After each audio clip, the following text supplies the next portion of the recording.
नमस्कार दोस्तों, स्वागत है आपका अपना ही यूट्यूब चैनल टुडे एग्जाम पर। दोस्तों आज है 10 जुलाई 2024 और आज भी CHSL का एग्ज़ाम है ना। कल अंतिम दिन है शायद मेरे ख्याल में।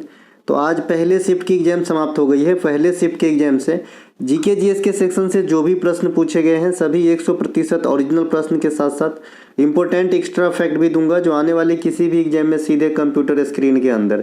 चलिए शुरू करते हैं आज का ये वीडियो। अब तक तो आपको भी पता चल गया होगा कि कंटेंट जो है अपना ई बुक वहाँ से कितने आते हैं। तो अगर आप लोग इच्छुक हैं तो ये मोबाइल नंबर है, इस मोबाइल नंबर पर आपको व्हाट्सअप के जरिए है ना मैसेज करके कंटेंट को प्राप्त करना है, एक छोटी सी फी अदा करके। ठीक है भाई, मैं ये विश्वास दिलाता हूँ कि कहीं से भी कोई सी अन्य चीज़ पे जो है भारी पड़ेगा, हमेशा की तरफ पढ़ते आया है और आगे भी पड़ेगा।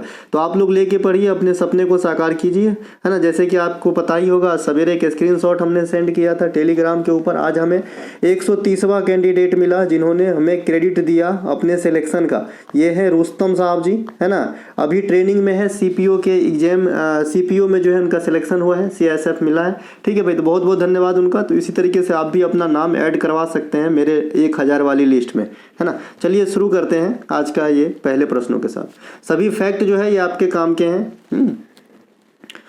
पहला एक प्रश्न पूछा गया कि अनुच्छेद 21 का जो ए है इसका एडिशन किस अमेंडमेंट के द्वारा हुआ था, है ना। ये तो बहुत कॉमन सी क्वेश्चन है और बहुत कॉमन सी 2 नंबर आपको दे के चला गया। हमेशा बताया 86वां संविधान संशोधन 2002 के द्वारा। हालांकि इस पे अमल 2010 से होने लगी, लेकिन क्या है साहब कि इसमें 2 चीज़ जोड़ा गया। एक तो 51 के ए के 11वां भाग आ गए जो शिक्षा से संबंधित है, जो उन पेरेंट्स पे लागू होता है जो अपने बच्चे को स्कूल भेजने के लिए बाध्य है, उनका कर्तव्य है। और जो आपका 21 का ए होता है वो उन बच्चों पे लागू होता है जिनको शिक्षा लेना है, और ये गारंटी लेती है मौलिक अधिकार के अंतर्गत। ठीक है भाई, चलिए समझाते हैं। 86वां संविधान संशोधन इसका आंसर हो जाएगा। 86वां संविधान संशोधन 2002 21 ए का प्रावधान किया गया जो 6 से 14 वर्ष तक के बच्चों को निःशुल्क शिक्षा लेने के लिए गारंटी लेती है। और ये कहाँ पे रहेगा? फंडामेंटल राइट के अंतर्गत रहेगा। इसी 14 वर्ष से क्वेश्चन आपका एग्जाम में आर्टिकल 24 आ जाता है। ये क्या है भाई कि जो 14 वर्ष से कम उम्र के बच्चे हैं ना, उसे नहीं माना गया है कि भाई जोखिम भरे काम पे लगाया जाए। इसीलिए इसमें बताया गया है कि बाल श्रम पे निषेध है, यानी 14 वर्ष तक तो कम से कम शिक्षा लेने का जो उनका है हक वो तो होना चाहिए, उसके बाद ही कल कारखाने में काम पे लगाई जानी चाहिए। ठीक है भाई, तो यहीं से रिलेट कर लेंगे इनको। अलावा 86वां संविधान संशोधन 2002 इसके तहत 11वां मौलिक कर्तव्य आया था, जैसा कि मैंने अभी बताया। और ये भी किससे? शिक्षा से संबंधित है। मैंने आपको 1 to 11 मौलिक कर्तव्य बता दिया है। मौलिक कर्तव्य के बारे में क्या ही कहें भाई साहब, ये रूस के संविधान से लिए गए हैं। भाग 4 के ए में रखे गए हैं, आर्टिकल 51 के ए में रखे गए हैं। अभी वर्तमान में 11 हैं, जब लगाए गए थे तब 10 हैं। 1976 में 42वां संविधान संशोधन और स्वर्ण सिंह समिति 8 प्रकार के जो है सुझाव दिए थे ऐड करने का। इनके अलावा 73वां संविधान संशोधन का नाम आपने काफ़ी बार सुना होगा। जो 73वां संविधान संशोधन है ये ग्राम पंचायत से संबंधित है बंधु, है ना। ग्राम पंचायत से संबंधित है। और ग्राम पंचायत की शुरुआत इंडिया में कब होती है? 1959 में होती है। कहाँ से होती है? हमरो राजस्थान के नागौर से होता है ना। इनके अलावा जो संविधान का भाग 9 है ये किससे संबंधित है? ग्राम पंचायत से संबंधित है। और अनुसूची 11 किससे संबंधित है? ग्राम पंचायत से संबंधित है। आपसे एक क्वेश्चन पूछता है कि अनुसूची 11 में कितने मदों को या विषयों को या तथ्यों को शामिल किया गया है, तो आप बताते हो ग्राम पंचायत से संबंधित 29 है ना विषयों को शामिल किया गया है 11वीं अनुसूची में। देखिए ये 73वां संविधान संशोधन जो है 1992 में आया जरूर था, लेकिन अगर आपसे एग्जामिनर एक कदम आगे बढ़ के पूछ दे कि ये 73वां संविधान संशोधन कब लागू हुआ था, देखिए लागू और आने में बहुत फर्क होता है। आप एक एप्लीकेशन देते हो कि मुझे छुट्टी चाहिए 3 दिन, तो जरूरी नहीं है कि आपका बॉस तुरंत ही सैंक्शन कर देगा, है ना। तो भाई लागू होने और एप्लीकेशन देने में फर्क तो है ना। तो उसी प्रकार से जो ये लागू हुआ था ये 1993 में हुआ था। हाँ, कुछ मामलों में क्विक एक्शन हो जाता है ना। चलिए इसके अलावा 74वां संविधान संशोधन का है भैया, तो ये आपका नगर पालिका से संबंधित है साहब। ये भी 1992 में ही आया था। कब आया था? 1992 में आया था। इसके तहत संविधान के अंदर जो भाग ऐड किया गया, ये भाग ऐड किया गया है साहब जो है 9 का ए, क्या 9 का ए ऐड किया गया। ये किससे संबंधित है? नगर पालिका से संबंधित है ना। म्यूनसिपैलिटी से संबंधित है, नगर पालिका से संबंधित है, या नगर निगम से संबंधित है ना। तो ध्यान रखेंगे, है ना। तो आपका 9 हो गया ग्राम पंचायत से और 9 का ये हो गया नगर पालिका से। इनके अलावा 42वां संविधान संशोधन 1976 अभी हमने बात कर लिया। मौलिक कर्तव्य का एडिशन इसी के तहत हुआ था। इसके तहत इससे धर्मनिरपेक्ष, अखंडता और समाजवादी शब्द को भी जोड़ा गया था प्रस्तावना के अंदर। प्रस्तावना कहेगा कि कहाँ से लिया गया है, प्रियम्बल, तो कहोगे कहाँ से, यूएसए से, यूएसए से लिया गया है। लेकिन जो प्रस्तावना की भाषा है ना, प्रस्तावना की प्रस्तावना की जो भाषा है ये ऑस्ट्रेलिया के संविधान से लिए गए हैं सर। प्रस्तावना को उद्देशिका भी कहते हैं और उद्देशिका को संविधान का कुंजी भी कहते हैं, है ना, या संविधान का आइडेंटिटी कार्ड भी कहते हैं, आईडी भी कहते हैं। तो ये सब बात ध्यान रखेंगे, ठीक है। इनके अलावा जो आपका प्रस्तावना सीधे कहे तो भी वैसे करना, और प्रस्तावना के शब्द भी कहे ना साहब, प्रस्तावना के शब्द, है ना, प्रस्तावना के शब्द, तो भी आप यूएसए ही आंसर लगाना, है ना। प्रस्तावना के शब्द में यूएसए आंसर लगाना है, प्रस्तावना की भाषा में ऑस्ट्रेलिया आंसर लगाना है ना। जमीन से जुड़े रहिए, फायदे में रहेंगे। इसके अलावा जो 42वां संविधान संशोधन है ना, उनके तहत भी आर्टिकल का एडिशन हुआ था, 39A हुआ था। इसमें क्या है साहब, निःशुल्क एवं निःशुल्क विधिक न्याय है, समान एवं निःशुल्क विधिक न्याय, विधिक मतलब कानूनी, है ना। आपको निःशुल्क कानूनी न्याय क्या जो है गारंटी है DPSP 39A के तहत। इनके अलावा 43A भी जोड़ा गया था। एक क्वेश्चन आपसे पूछा गया था कि इंडियन सुपर लीग 21-22 के विजेता कौन है। ये आपका हैदराबाद फुटबॉल क्लब है। हैदराबाद फुटबॉल क्लब जो है ये फुटबॉल इंडियन सुपर लीग जो फुटबॉल के प्रतियोगिता है ना, तो इनके जो है विजेता है 21-22 के अंदर, ठीक है मेरे भाई।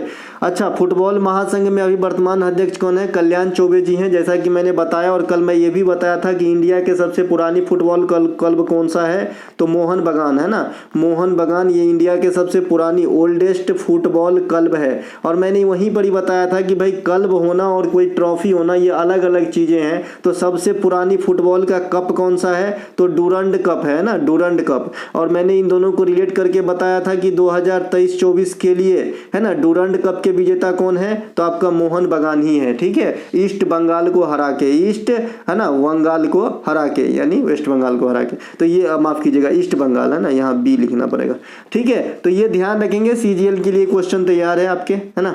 इनके अलावा देखिए इसमें जो है ना, लीग जीतना एक अलग बात होती है और ट्रॉफी जीतना एक अलग बात होती है। यहाँ पे आप देख पा रहे हैं 21-22 के लिए है, ये नवंबर में हुआ था, मार्च 22 तक हुआ था। चैंपियन हैदराबाद रहा था, है ना, इनका जो है पहला टाइटल था, ठीक है। इसके अलावा जो लीग के विजेता है, लीग शील्ड विनर है, ये जमशेदपुर है। तो भाई इनमें दो अलग अलग तमगा दी जाती है, ठीक है। लीग कहेगा तो अलग, सिर्फ चैंपियन कहेगा तो भी अलग होता है, दो अलग अलग होते हैं। यहाँ पे 2023-24 के लिए विजेता आपको यहाँ पे मैं दर्शाया हूँ, थोड़ा सा बड़ा कर देता हूँ, समझ में आएगा।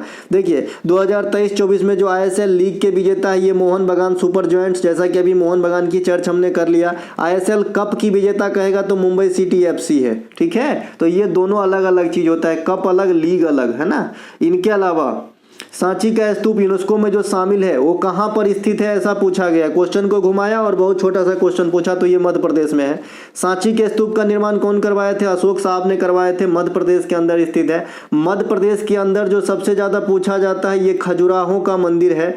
खजुराहो के मंदिर से सबसे बड़ी क्वेश्चन पूछे जाती है कि इस मंदिर के समूह में कौन से मंदिर सबसे बड़ी है, तो कंदरिया महादेव का मंदिर है ना। कंदरिया महादेव का मंदिर कहाँ पे रहेगा साहब, तो खजुराहो मंदिर के अंदर रहेगा, प्रांगण में रहेगा, क्योंकि खजुराहो मंदिर जो है not a temple, it is a group of temples, है ना। तो ये ध्यान रखेंगे। और इनको जो बनाया गया है ये नागर शैली जो अपने नॉर्थ इंडिया में फेमस है, साथ ही साथ इसमें पंचायतन शैली का भी इस्तेमाल हुआ है। और ये जो खजुराहो का मंदिर है ना, इसमें कामुक चित्र भी दिखाए गए हैं। साथ ही साथ ये जो खजुराहो के मंदिर है इनको कौन बनवाए हैं, चंदेल शासकों ने बनवाए हैं। तो ये बात भी आपको ध्यान रखना है साहब, इतनी सारी बातें जो है जरूर ध्यान रखिएगा। खजुराहो नृत्य महोत्सव भी MP के अंदर होता है, ये बात भी आपको ध्यान रखना है। इनके अलावा अब आ जाते हैं सांची के स्तूप पे। सांची के स्तूप का देखिए निर्माण भले ही अशोक ने करवाया हो, लेकिन इनको फाउंड करने का श्रेय हेनरी टेलर को दिया जाता है 1818 ईस्वी के अंदर। तो ये बात भी आपको ध्यान रखना है ना। स्तूप जो है ये बौद्ध धर्म में क्या होता है, जो बौद्धों के सार्वजनिक हित के जो भी चीज होते हैं उनको जो संरक्षित रखने की जो गोलाकार टीला युक्त जो आपका आकार होते हैं उसे स्तूप कहा जाता है। इसका आकार कैसा होता है, तो गोलाकार टीला के आकार में होता है, ठीक है। अच्छा, टीला से क्वेश्चन और याद आया, चलो बता देता हूं। जो हवा के द्वारा बालू के महीन महीन कण को उड़ा के एक जगह से दूसरे जगह ले जाके जो बालू का ढेर जमा हो जाता है हवा का, यानी पवन वाली प्रोसेस से, एयर वाली प्रोसेस से, तो इसे क्या कहते हैं? बालू का स्तूप कहते हैं ना, बालू का स्तूप कहते हैं। और बालू का स्तूप अगर ऑप्शन में दे तो सभी बच्चा मार देते हैं, इसीलिए इसे टिब्बा भी कहा जाता है। क्या कहा जाता है? टिब्बा। ठीक है, तो इसे भी ध्यान रखेंगे। याद आ गया साहब आपका, टीला से इसी प्रकार से मिलता जुलता शब्द था तो मैंने आपको बता दिया। मैं सिर्फ एनालिसिस तो बहाना है, पढ़ाने की तरीका सिखाता हूं कि भाई कैसे आप जो है चीजों को रिलेट करके याद रख पाओगे। जैसे क्विक एक्शन कैसे अभी आया मुझे, वैसे ही आपको आना चाहिए, और कुछ ही दिन में आने लगेगा जब आप मेरे साथ वीडियो देखोगे, कंटेंट को पढ़ोगे। ठीक है, इसी लैंग्वेज में मैं अपना पीडीएफ भी लिखता हूं। मुझे कोई किताबी भाषा से मतलब नहीं है, पीएचडी करने से मतलब नहीं है सर, मुझे एग्जाम पास करने से मतलब है सर। मैं क्या पढ़ूं जिससे मैं एग्जाम पास हो जाऊं, बस। इससे ज्यादा ना तो मैं जानता हूं ना मैं आपको जानने दूंगा अगर मेरे पास आप पढ़ेंगे तो। चलिए, धमेका स्तूप ये बनारस में है, रूमटेक मठ ये सिक्किम में है। कहाँ पे है? रूमटेक मठ सिक्किम में है। केसरिया स्तूप संभवतः यह सबसे बड़ी स्तूप है ना, केसरिया जो है ये बिहार में है।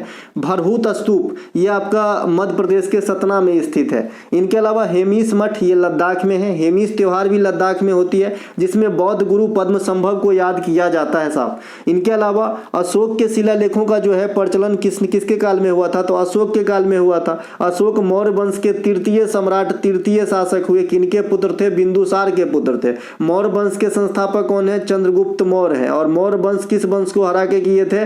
तो धनानंद को हराए थे, मतलब नंद वंश को हराए थे। सहयोग किसका प्राप्त हुआ था? विष्णुगुप्त का प्राप्त हुआ था या कौटिल्य का प्राप्त हुआ था ना। विष्णुगुप्त कहिए, कौटिल्य कहिए, चाणक्य कहिए, तीनों का एक ही नाम है, मतलब एक ही का तीनों नाम है। अशोक के शिलालेख को पढ़ने में सफलता किसे प्राप्त हुआ था सर? जेम्स प्रिंसेप को। लेकिन इनके जो आपका शिलालेख है इनको खोजने का काम कौन किया था? तो पी पेंथलर ने किया था, लेकिन पढ़ने का काम जेम्स प्रिंसेप ने किया था। ध्यान रहेगी कि नहीं रहेगी? एकदम रखना होगा। चलते हैं आगे। अच्छा, अशोक से आगे हैं तो कलिंगा युद्ध को डिस्क्राइब जल्दी कर दे, नहीं तो दिक्कत हो जाएगा। 261 बीसी में कलिंगा युद्ध में पार्टिसिपेट किए थे अशोक, है ना। और मौर्य वंश को जो है 5वां आपका प्रांत मिला था, क्योंकि आपको पता होगा कि मौर्य वंश चंद्रगुप्त मौर्य और बिंदुसार के समय तक 4 प्रांत में बटे हुए थे। लेकिन जब अशोक ने, है ना, कलिंग युद्ध में विजय धारण किया तो कलिंग को मिला लिया गया। तो इस प्रकार से मौर्य वंश जो है 5 प्रांतों में हो गए। तो ये ध्यान रखेंगे, है ना। ये सभी बात आपको मिलेगा अपने ई बुक में, आराम से समझाया गया है। भोपाल गैस त्रासदी कब हुई थी? 3-4 दिसंबर 1984 को। इसमें 2 डेट क्यों है? क्योंकि ये मध्य रात्रि में हुए थे। भोपाल गैस त्रासदी मिथाइल आइसोसाइनाइट, मैक गैस, मिक गैस, है ना, इसकी जो है आपका क्या हुआ था भाई? रिसाव हुआ था। अच्छा, आपसे क्वेश्चन पूछता है कि जो मिथाइल गैस, जो मिथाइल आइसोसाइनाइट लीक हुआ था वो किस चीज की फैक्ट्री थी? नीचे आपको दे देगा यूरिया का, डीएपी का, पोटास का, यूनियन कार्बाइड का। तो आप कहोगे सर यूनियन कार्बाइड की फैक्ट्री थी। चेरनोबिल परमाणु दुर्घटना जो सोवियत संघ किसके पास, यूक्रेन में ना हुआ था, तो ये आपका 1986 में हुआ था। दुनिया में पहला परमाणु बम आपका जो है कहाँ पे गिराया गया था? हिरोशिमा पे। हिरोशिमा पे जो है कहाँ पे शहर है ये? हिरोशिमा, ये आपका जो शहर है सर ये जापान के अंदर है, और इसमें 6 अगस्त को गिराया था। और वहीं पे वो और शहर है नागासाकी, है ना। तो इस नागासाकी से याद रखने में अच्छा है, ये 9 अगस्त को है। लिटिल मैन और फैट मैन वो बम का नाम दिया गया था जो अमेरिका ने सेकेंड वर्ल्ड वार के दौरान जापान पे ट्राई किया था, और एकमात्र बार ही ट्राई हुआ है अब तक, है ना। आशा करते हैं कि भविष्य में कभी ना हो। इनके अलावा जो जालियांवाला बाग हत्याकांड है ये 13 अप्रैल 1919 को हुआ था। बैसाखी के दिन क्यों हुआ था? कल हमने जो है इसका एक्सप्लेनेशन आपको दे दिया था कि भाई रॉलेट एक्ट जो कानून आया था, है ना, तो रॉलेट एक्ट जो है कानून 1919 में आया था। तो ये बिना अपील, बिना दलील वाला कानून था।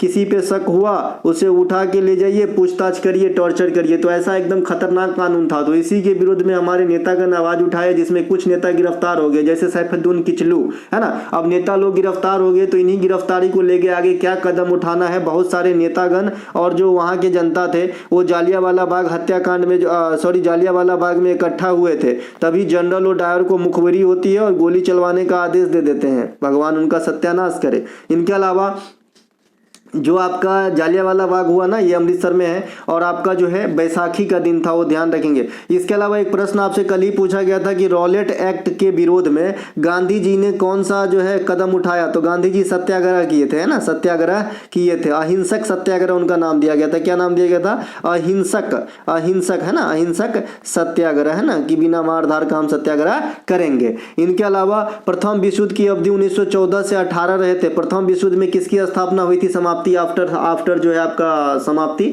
तो भैया ये हुआ था राष्ट्र संघ का स्थापना, है ना, राष्ट्र संघ का स्थापना हुआ था 1920 ईस्वी के अंदर। ये भी आपसे क्वेश्चन पूछा जाता है कि राष्ट्र संघ की स्थापना कब हुई थी। ऑप्शन में 1945 भी दिया रहता है, बच्चा सट से 45 टिक कर देता है और फट से आंसर गलत हो जाता है, ठीक है। संयुक्त राष्ट्र संघ कहेगा ना, यूएनओ, तब आपका 45, खाली राष्ट्र संघ कहेगा तो 1920, है ना, ध्यान रखेंगे। ओजोन परत की हास में जो है सीएफसी उत्तरदायी है। सीएफसी क्या होता है, फ्रिज देखे हैं वहां से निकलता है, क्लोरोफ्लोरोकार्बन होता है ना, है ना, इसे जैसे फ्रिज में आप फ्रीऑन वगैरह यूज करते हैं, ये भी आपको पूछा जाता है। और इसके जो है कौन सा प्रोटोकॉल है इसको संरक्षण के लिए, मॉनिट्रियल प्रोटोकॉल, है ना, मॉनिट्रियल प्रोटोकॉल जो है ओजोन संरक्षण से संबंधित है, और प्रति वर्ष 16 सितंबर को ओजोन संरक्षण डे के रूप में हम मनाते हैं। देखिए ओजोन गैस के जो है अनुसूत्र सूत्र जो है O3 होता है, और इनके परमाणु भार हो जाएंगे 48 अनुभार, माफ कीजिएगा। और ओजोन गैस के संपर्क में अगर आप चांदी को लाते हैं तो चांदी काला हो जाएगा।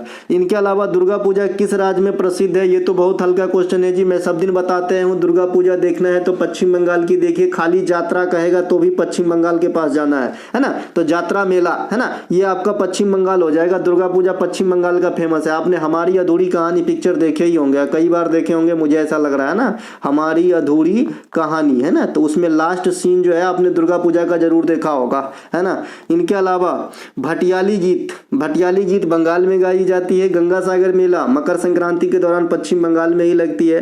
गंगा नदी को दो भागों में पुनः विभाजन कहाँ पे होती है, बंगाल में। यह पुनः शब्द का कोई मतलब बता सकता है कि मैं इसे क्यों इंक्लूड किया हूँ, क्योंकि गंगा नदी जो है दो धाराओं से मिलके ही बनती है और फिर से जो है दो धारा में बट जाती है। गंगा कुछ इस प्रकार से इंडिया में बहती जाते बांग्लादेश में चली जाती है ना। ये आपका गंगोत्री हिमानी से आपका भागीरथी निकलता है, और यहाँ से अलकनंदा और भागीरथी जब देव प्रयाग में मिलती है तो गंगा का फॉर्मेशन होता है। उत्तराखंड के बाद उत्तर प्रदेश, बिहार, झारखंड, पश्चिम बंगाल के रास्ते ये बांग्लादेश में चले जाते हैं।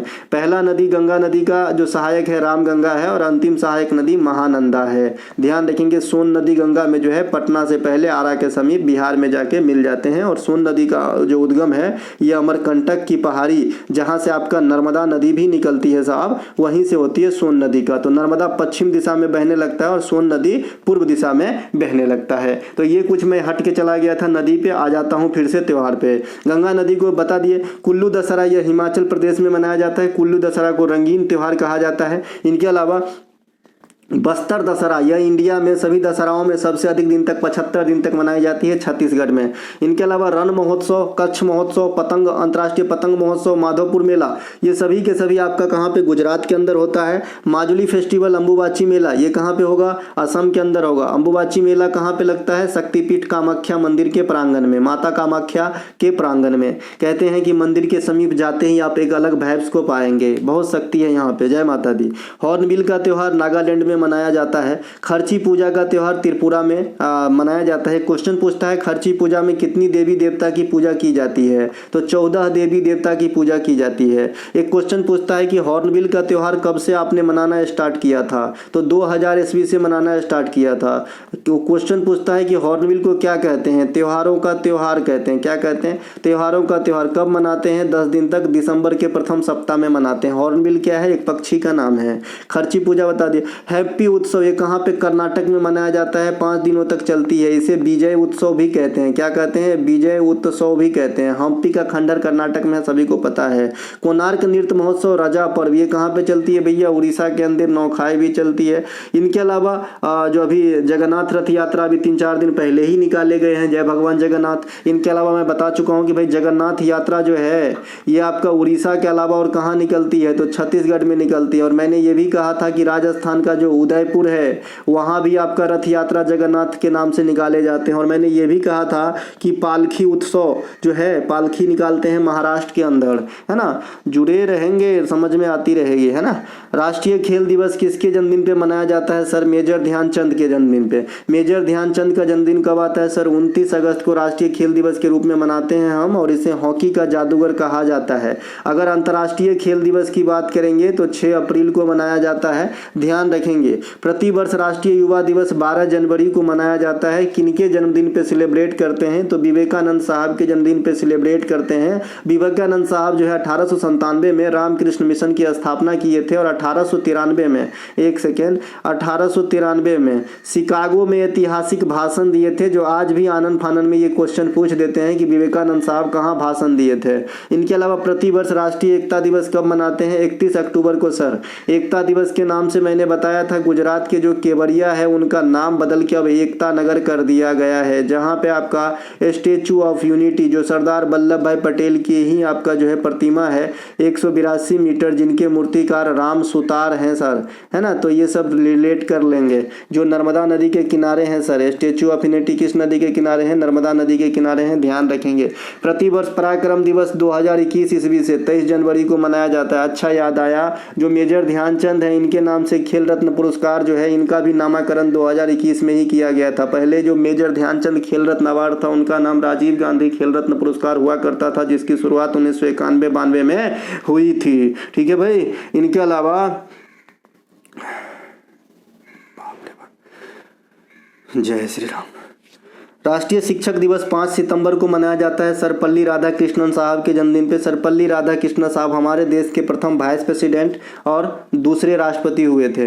अब्दुल कलाम साहब के जन्मदिन पे कौन से देश राष्ट्रीय विज्ञान दिवस मनाता है? तो बताइएगा स्विट्जरलैंड। स्विट्जरलैंड एक ऐसा कंट्री है जहाँ पे प्रत्यक्ष निर्वाचन प्रणाली आज भी प्रचलित है। प्रत्यक्ष मतलब, है ना, पूरा जनसंख्या ही आ जाता है वोट डालने। अपने यहाँ क्या होता है, अप्रत्यक्ष रूप से बड़े बड़े चुनाव होते हैं, है ना। इनके अलावा जो स्विट्जरलैंड है बता दिए 26 मई को, 26 मई कर लीजिएगा, मई, है ना। इनके अलावा राष्ट्रीय विज्ञान दिवस 28 फरवरी को सीवी रमन साहब के जन्मदिन पे हम मनाते हैं। सीवी रमन साहब की क्या उपलब्धि है इंडिया में? तो 1930 में रमन प्रभाव के लिए इन्होंने और जो है नोबेल पुरस्कार फिजिक्स के अंदर प्राप्त किए थे। अब्दुल कलाम साहब का जो है उपलब्धि तो गिना ही नहीं सकते कितना है, नमन है ऐसे महापुरुष को। मिसाइल मैन ऑफ इंडिया कहा जाता है, और इनके किताब पूछा जाता है विंग्स ऑफ फायर। सुशासन दिवस 25 दिसंबर को अटल बिहारी वाजपेयी साहब के जन्मदिन पे मनाए जाते हैं। अटल बिहारी वाजपेयी साहब के समय ही जो स्वर्णिम चतुर्भुज योजना है 1999 में आया था। 23 दिसंबर को चौधरी चरण सिंह के जन्मदिन पे राष्ट्रीय किसान दिवस के रूप में मनाते हैं, है ना। इनके अलावा राष्ट्रीय महिला दिवस 13 फरवरी को, राष्ट्रीय बालिका दिवस 24 जनवरी को, राष्ट्रीय मतदाता दिवस 25 जनवरी को हम मनाते हैं। तो साहब एक क्वेश्चन में 10-10 फैक्ट, यहाँ पे क्रमांक वाला फैक्ट का जो है बिंदु हो गई है। भातखंडे संगीत संस्थान कहाँ स्थित है? तो लखनऊ में स्थित है। इसकी स्थापना पंडित विष्णु नारायण भातखंडे ने किए थे। पंडित विष्णु नारायण भातखंडे को आप किस, है ना, महान गायक के साथ नाम जोड़ते हैं? तो पंडित विष्णु दिगंबर पुलस्कर, जिनके गीत रघुपति राघव, राजा राम, पतित पावन सीताराम, है ना। भारत में कथक केंद्र कहाँ पे है? दिल्ली में। स्थापना कब हुई थी? 1964 में सर, है ना। ये जो है ये नालंदा नृत्य अनुसंधान केंद्र, ये नृत्य अंग्रेजी में लिखा गया, पढ़ लीजिएगा। नालंदा नृत्य अनुसंधान केंद्र ये मुंबई में स्थित है। इनके फाउंडर कौन है सर? कनक रेले मैडम, है ना। इनके अलावा सृजन नामक डांस स्कूल उड़ीसा में स्थित है। इनके संस्थापक कौन है? Guru Kelucharan Mahapatra. Yamini school of dance कहाँ पे है? ये आपका उड़ीसा में है। इनके फाउंडर कौन है ना? यामिनी कृष्ण मूर्ति। तो इन्हें भी ध्यान रखेंगे। एक नाट्य कला नृत्य परिषद भी है, जो सारे मैंने टॉपिक वाइज में ये सब दे दिया हूँ कहाँ पे कौन सा इंस्टीट्यूट है ना, खास करके आर्ट एंड कल्चर सेक्टर से। अकबर से संबंधित करेक्ट आंसर को चुनना था। एक ऑप्शन दिया गया था कि फतेहपुर सिकरी, है ना, को जो है कुछ किया था, तो ये फतेहपुर सिकरी अकबर से जुड़ा हुआ है, सही आंसर है। बाद बाकी अकबर ने फतेहपुर सिकरी की स्थापना किए थे। यह मुगलों का पहला नियोजित शहर था, सही है। अकबर के विजय के उपलक्ष्य में बुलंद दरवाजा, जो गुजरात विजय के उपलक्ष्य में बुलंद दरवाजा का निर्माण कहाँ पर करवाए थे? फतेहपुर सिकरी में करवाए थे। अकबर ने इबादत खाना की स्थापना भी करी थी, आगरा की किला की स्थापना भी करी थी, लेकिन आगरा के किला के अंदर जो शीश महल है उसको कौन बनवाया था सर? आपके लिए मैं ये क्वेश्चन रखता हूँ सर। इसे मुगलकालीन हमाम कहा जाता था। आगरा किला के अंदर एक शीश महल है और एक शीश महल पटियाला में भी है ना? दोनों बात बता चुके हैं सर। अकबर हल्दी घाटी के युद्ध 1576 में अपना सेनापति किसे नियुक्त किया था? मान सिंह को नियुक्त किया था। अकबर के दरबारी को क्या कहते हैं सर? नवरत्न कहते हैं। नवरत्न तेल नहीं है, ठंडा ठंडा कूल कूल नहीं है। ये 9 कवि का टोली हुआ करता था जिसमें फैजी, अब्दुल रहम खान खाना, मुल्ला दो प्याजा, तानसेन है ना, अबुल फजल, ये सब शामिल हुआ करते थे। अकबरनामा के लेखक कौन है? अबुल फजल। सती प्रथा को अंत करने के लिए अकबर ने कदम उठाए थे। अकबर के काल में भूमि व्यवस्था को कितने भागों में बांटा गया था सर? 4 भागों में, है ना। इनके अलावा अकबर ने जरी कलम की उपाधि किसे दी थी? तो मोहम्मद हुसैन को दी थी, है ना। एक हरबजय सूरी भी है, तो गलती नहीं करना है, यह जरी कलम है, ठीक से देखिए। जरी कलम जो है मोहम्मद हुसैन को दिया गया था। पानीपत की तृतीय लड़ाई अकबर और हेमू के बीच में 1556 में हुआ था जिसमें अकबर की विजय हुई थी। अकबर का पहला राज्याभिषेक कलनौर पंजाब में हुआ था, है ना। इसके अलावा अकबर के प्रारंभिक दिनों का संरक्षण बैरम खान थे। कौन थे? बैरम खान। अकबर ने दहसाला बंदोबस्त कौन चलवाया था? तो टोडरमल। अकबर के अधीन, है ना, टोडरमल जो है दहसाला बंदोबस्त चलवाया था। तो 3 क्वेश्चन और ले लेंगे साहब। इनके अलावा मार्च 2023 के अधिनियम में चुनाव आयोग में चुनाव आयुक्त की नियुक्ति के जो पैनल होते हैं उनमें कौन कौन शामिल होते हैं? ये क्वेश्चन पूछा गया है सर। तो देखिए, प्रधानमंत्री भी शामिल होते हैं, लोकसभा में जो विपक्ष के नेता हैं वो भी शामिल होते हैं, प्रधानमंत्री द्वारा नियुक्त कैबिनेट स्तर के एक मंत्री भी शामिल होते हैं। अगर लोकसभा में विपक्ष के नेता उस समय नहीं है तो विपक्ष में जो एक नेता होते हैं, जो सबसे बड़ा विपक्ष होता है, उनसे एक नेता भी रह सकते हैं। तो ये एक पैनल बनाया गया है, ये अधिनियम 2023 में बनाया गया है, ठीक है। तो इससे क्वेश्चन आया है सर, ठीक है। तो ये तीनों होगा, इनमें से सभी एक ऑप्शन रहना चाहिए अगर ऐसा है तो, है ना। और राष्ट्रपति जो है ओवरऑल नियुक्त करते हैं। ऊपर दिए गए चयन समिति में शामिल होते हैं। चुनाव आयुक्त की नियुक्ति चयन समिति के सिफारिश पर राष्ट्रपति के द्वारा करी जाती है। वर्तमान में मुख्य चुनाव आयुक्त राजीव कुमार है। भारत के प्रथम चुनाव आयुक्त सुकुमार सेन साहब थे। पहले ये एक सिंगल होते थे, बाद में ये 3 सदस्यीय हो गए, है ना। 2 चुनाव आयुक्त होता है और एगो मेन चुनाव आयुक्त होता है। उसी प्रकार से आरबीआई के अंदर 4 डिप्टी गवर्नर और एगो गवर्नर। उसी प्रकार से वित्त आयोग के अंदर एगो जो है ना वित्त आयोग के अध्यक्ष, 4 अन्य सदस्य। इस प्रकार से ध्यान रखेंगे जो आपका संघ होता है कोई भी चीज का। इसी प्रकार से जीएसटी परिषद 33, 31 + 2। 31 को कहाँ से आता है सर? है ना, ये आपका आता है स्टेट से या यूनियन टेरिटरी से। 2 कहाँ से आते हैं? केंद्र सरकार के द्वारा, है ना। जो आपका चुनाव आयोग है ना, अभी 2024 में चुनाव आयोग में ज्ञानेश कुमार और सुखबीर सिंह संधू को डिप्यूट किया है राष्ट्रपति के साथ। ये भी क्वेश्चन इंक्लूड मिलेगा ई बुक के अंदर। इनके अलावा अनुच्छेद 324, 329, ये जो है आपका 324 से 329 चुनाव आयोग को रिलेट करता है और ये भाग 15 में निर्मित है। इनके अलावा हॉकी खेल की अवधि पूछ रखा है। हॉकी खेल की जो अवधि है ये 60 मिनट का है। फ्री का नंबर दे गया। 60 मिनट के 20-20 मिनट के 3 अंतराल पे खेले जाते हैं और पहला और दूसरा में जो गैप होता है, पहला 20 मिनट और दूसरा 20 मिनट के अंदर जो गैप ड्यूरेशन है, इसे हाफ टाइम आप कहते हो। और इस हाफ टाइम कितने मिनट की? तो 15 मिनट की होती है सर। ये भी क्वेश्चन आपके एग्जाम में पूछे गए हैं सर। इनके अलावा हॉकी खेल में जो मैदान की लंबाई है भाव, ये आपका 91 मीटर और चौड़ाई 95 मीटर। तो इसे ऑथेंटिक कहेंगे तो ऑथेंटिक ही रखिए, सही रहेगा। 91 को 91.4 कर लीजिए क्योंकि आजकल एग्जामिनर बहुत टेढ़ा है, ठीक है। तो 91.4 कर लेंगे और चौड़ाई को 55 कर लेंगे। आइस हॉकी खेल में 6 खिलाड़ी होते हैं जबकि फील्ड हॉकी में 11 खिलाड़ी होते हैं, ठीक है। अब यहाँ वाली जो पॉइंट है इसे ध्यान से समझेंगे, है ना। आए दिन क्वेश्चन पटकते रहते हैं कोई एग्जामिनर। देखिए, जो आइस हॉकी खेल है ना, जो बर्फ पे खेली जाती है, इसमें अगर आपको येलो कार्ड दिखा दिया तो कम से कम 5 मिनट के लिए खेल से निष्कासन होना पड़ेगा।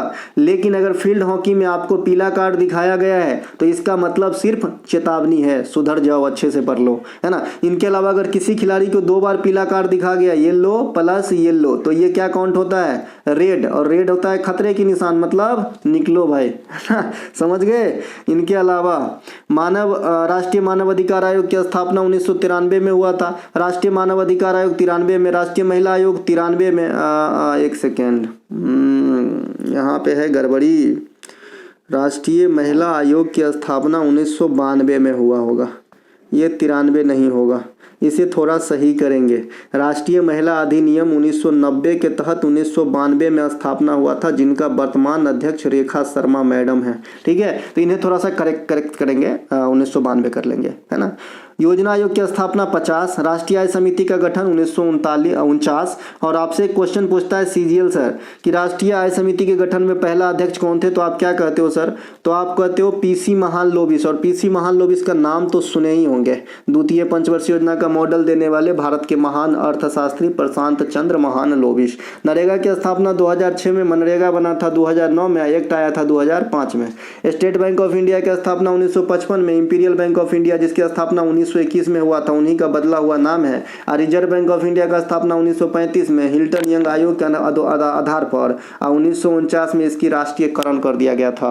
निम्नलिखित में से कौन सा एक कार्बोहाइड्रेट है, पूछा है। देखिए सब दिन बताते आए हैं, मोनोसेकेराइड, डाइसेकेराइड, पॉलीसेकेराइड, पहचान लो, काम आएगी, तो सुनते कहाँ हो, है ना। तो कार्बोहाइड्रेट के उदाहरण सुक्रोज, फ्रक्टोज, ग्लूकोज और आपका सेलुलोज। ग्लूकोज बहुत साधारण है ना। जैसे आपको एक क्वेश्चन भी पूछता है कि भाई किसी भी एथलीट को अगर तत्क्षणिक ऊर्जा चाहिए तो क्या लेना चाहिए? ग्लूकोज। लोग ग्रुप डी के दौड़ने जाते हैं तो 1 किलो ग्लूकोज पी लेते हैं, ठीक है, तो ये ग्लूकोज है ना। इनके अलावा कार्बोहाइड्रेट शरीर में ऊर्जा देने का कार्य करता है और साथ ही साथ वसा भी ऊर्जा देने का काम करता है। वसा ज्यादा ऊर्जा देता है जी, 9.2 देता है। कार्बोहाइड्रेट जो है 4.3 के समथिंग देते हैं, लेकिन फिर भी कार्बोहाइड्रेट से हम ज्यादा ऊर्जा लेते हैं क्योंकि वसा अन्य महीनों में जो है घातक सिद्ध होने लगता है जब ज्यादा कंज्यूम हम करने लगते हैं तो, ठीक है। कार्बोहाइड्रेट का पाचन मुख से स्टार्ट हो जाता है। मुख मतलब स्टार्च से स्टार्ट होता है। स्टार्च समझ रहे हैं ना, स्टार्च मतलब चोकर, चोकर मतलब किसी भी जो खाद्य पदार्थ है ना, किसी भी जो खाद्य पदार्थ का ऊपर का छुलका होता है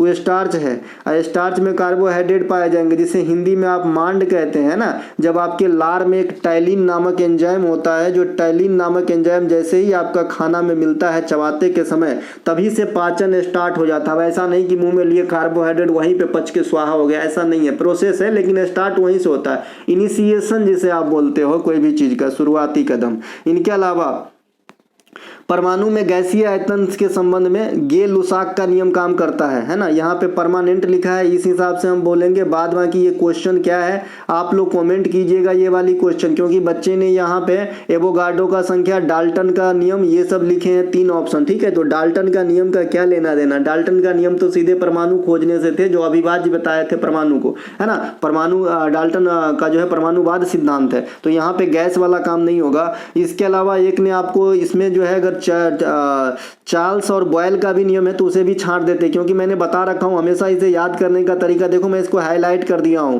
कि भाई चार्ल्स के नियम में ना दाब कांस्टेंट होते हैं, प्रेशर कांस्टेंट होते हैं, और जो बॉयल का नियम है ना उसमें टेम्परेचर कांस्टेंट होते हैं। मैंने इसका जो है एक बड़ा फनी जो है याद करने के लिए बनाया है अपने पढ़ाई के दिन से, लेकिन मैं आपको बता नहीं सकता क्योंकि कुछ ज्यादा ही फनी है, ठीक है भाई। तो ये ध्यान रखेंगे, है ना। चार्ल्स के नियम में जो है ये आपका पी जो है कांस्टेंट प्रेशर रहता है, बॉयल्स का नियम ये स्थिर ताप पर टेम्परेचर कांस्टेंट रहता है। तो ये दोनों याद करने से ये नियम से मुझे इतना ही काम आता है एग्जाम के अंदर सर, ठीक है भाई।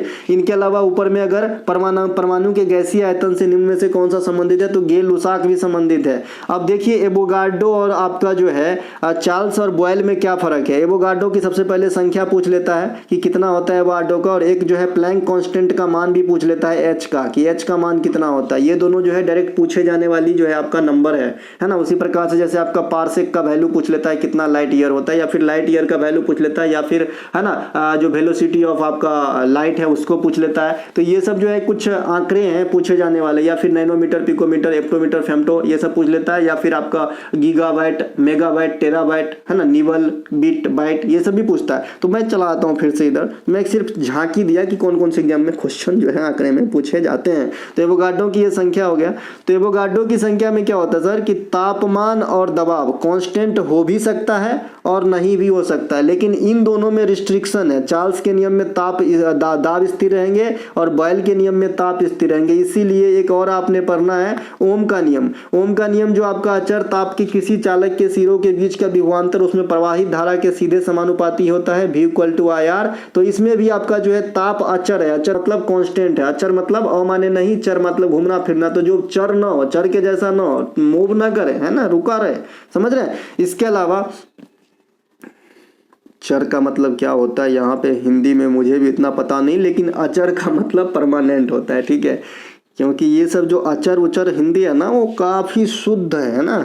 इनके अलावा हिंदुस्तान रिपब्लिकन सोशलिस्ट पार्टी की स्थापना कब और किसने की? देखिए ये क्वेश्चन 100% नहीं कहूँगा कि इसी लैंग्वेज में पूछा गया था, क्योंकि बच्चा ने सिर्फ इतना लिखा है कि हसरा से क्वेश्चन आया था। हसरा से कोई भी क्वेश्चन आएगा दिक्कत नहीं होगा सर, क्योंकि मैंने इसका पूरा बात A to Z बता दिया। अगर क्वेश्चन ऐसा पूछ रहा है कि HRA का नाम परिवर्तन, HRA का नाम परिवर्तन, हिंदुस्तान रिपब्लिकन एसोसिएशन का नाम परिवर्तन का विचार सबसे पहले किसके मन में आया था, है ना, तो खाली विचार का बात करेगा ना तो चंद्रशेखर आजाद आंसर होगा साहब, CA चंद्रशेखर आजाद आंसर होगा सर, है ना, बताया हूँ। लेकिन अगर नाम परिवर्तन HRA to HSRA किसने किया, हसरा किसने किया, तो फिर भगत सिंह हुआ, है ना। अब आते हैं ये पूरा एक्सप्लेनेशन देखेंगे, जो भी क्वेश्चन होगा भट्ट स्वाहा, है ना, तो ये 1928 में भगत सिंह साहब ने किए थे। भगत सिंह साहब नौजवान सभा का गठन 1926 में किए थे। भगत सिंह हिंदुस्तान रिपब्लिकन एसोसिएशन का नाम बदल के हिंदुस्तान सोशलिस्ट शब्द इसमें ऐड किया गया, है ना। दिल्ली के फिरोज शाह कोटला मैदान जो वर्तमान में अरुण जेटली साहब के नाम पे रखा गया है, वहीं पे किए गए थे 1928 में।